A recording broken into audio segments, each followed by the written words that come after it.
Hello and welcome back. In this video, I'm going to share with you my exact process for creating beautifully layered, curated spaces. As a designer, it took me years to figure out how to do that well, and today I'm going to show the exact step-by-step of how I approach it.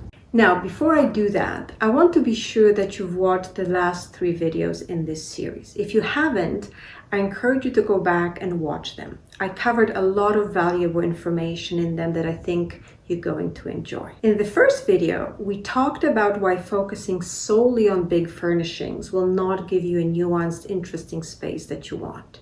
And I introduced you to my own decorating method, which I call the Magazine-Worthy layering method. And I explained why I believe it's much more effective at giving you those results that you want. In the second video, I showed you the very first step I always take when I start layering a space.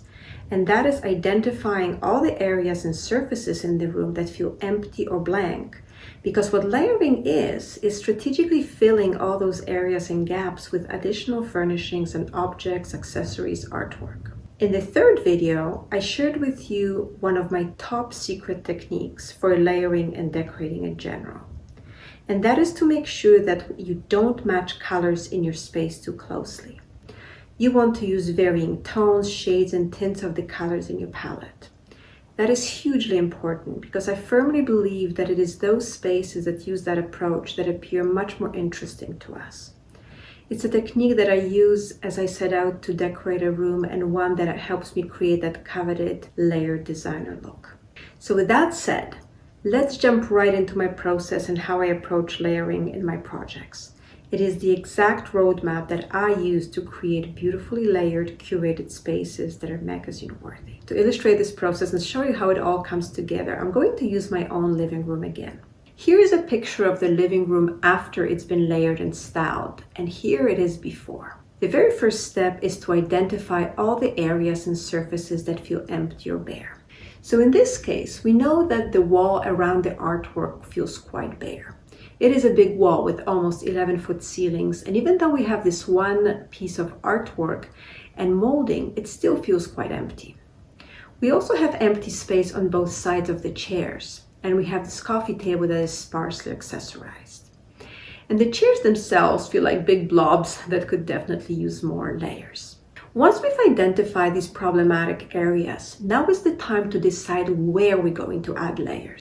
At this point, we're not styling surfaces yet. We're focusing on larger problem areas where adding layers will have the greatest impact. So think floor space. Are there any areas that could use additional furnishings such as stools and ottomans, side tables? Do we have any large expanses of the wall that are asking for additional artwork, maybe sculptures, maybe wall sconces? Do the windows feel bare? Could they benefit from some window treatments? In my masterclass, I'm going to teach you how to identify those key areas, especially in rooms that are complex and have many such areas, and you may not be sure which ones to focus on. Step number 3 is where we decide what types of layers each of the key empty areas need. Should we add a table or an ottoman to that corner? Maybe a plinth with some sort of a sculpture?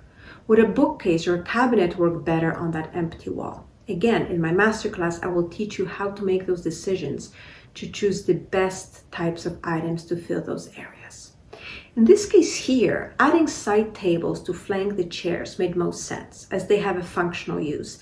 It's where we can put down a drink, and they also house table lamps that we can use at night when sitting in the chairs. And I also decided that adding more artwork to flank the big abstract was the best way to fill the empty expanses of the wall. In step number 4, we decide on the specific designs of these furnishings. Here we start to think about creating that coveted mix of shades, textures, and materials.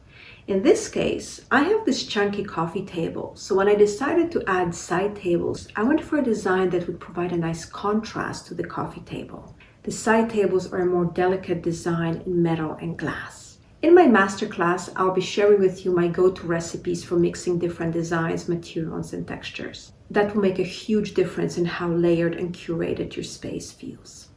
And step number 5 is where we style various surfaces. Remember how we decided that the coffee table could use more accessories? We don't tackle it until we've taken care of those larger layers, because as important as accessorizing and styling is, It won't help a space if those bigger problem areas are not addressed first. But now we're ready for it. And here too, we continue to think about adding to that mix of textures and colors and materials. In this instance, I decided to add punches of amber to the coffee table to give this otherwise more calm and subdued room more depth.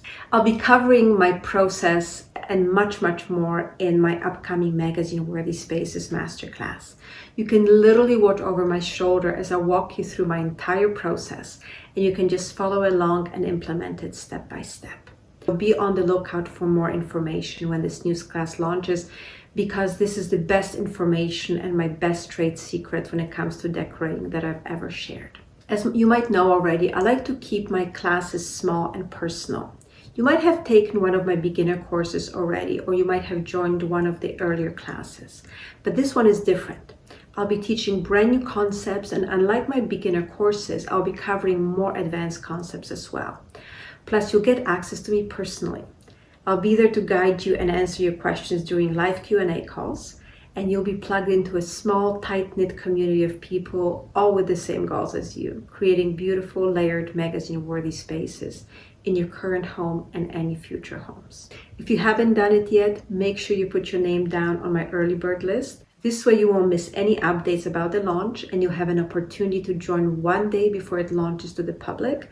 In my next video, I will share with you something special, and that is how I use the magazine-worthy layering method to create my own bedroom. I think you will love seeing what it looked like before it was layered. So stay tuned because you don't want to miss that video. Thank you so much for watching this one, and I'll see you next time.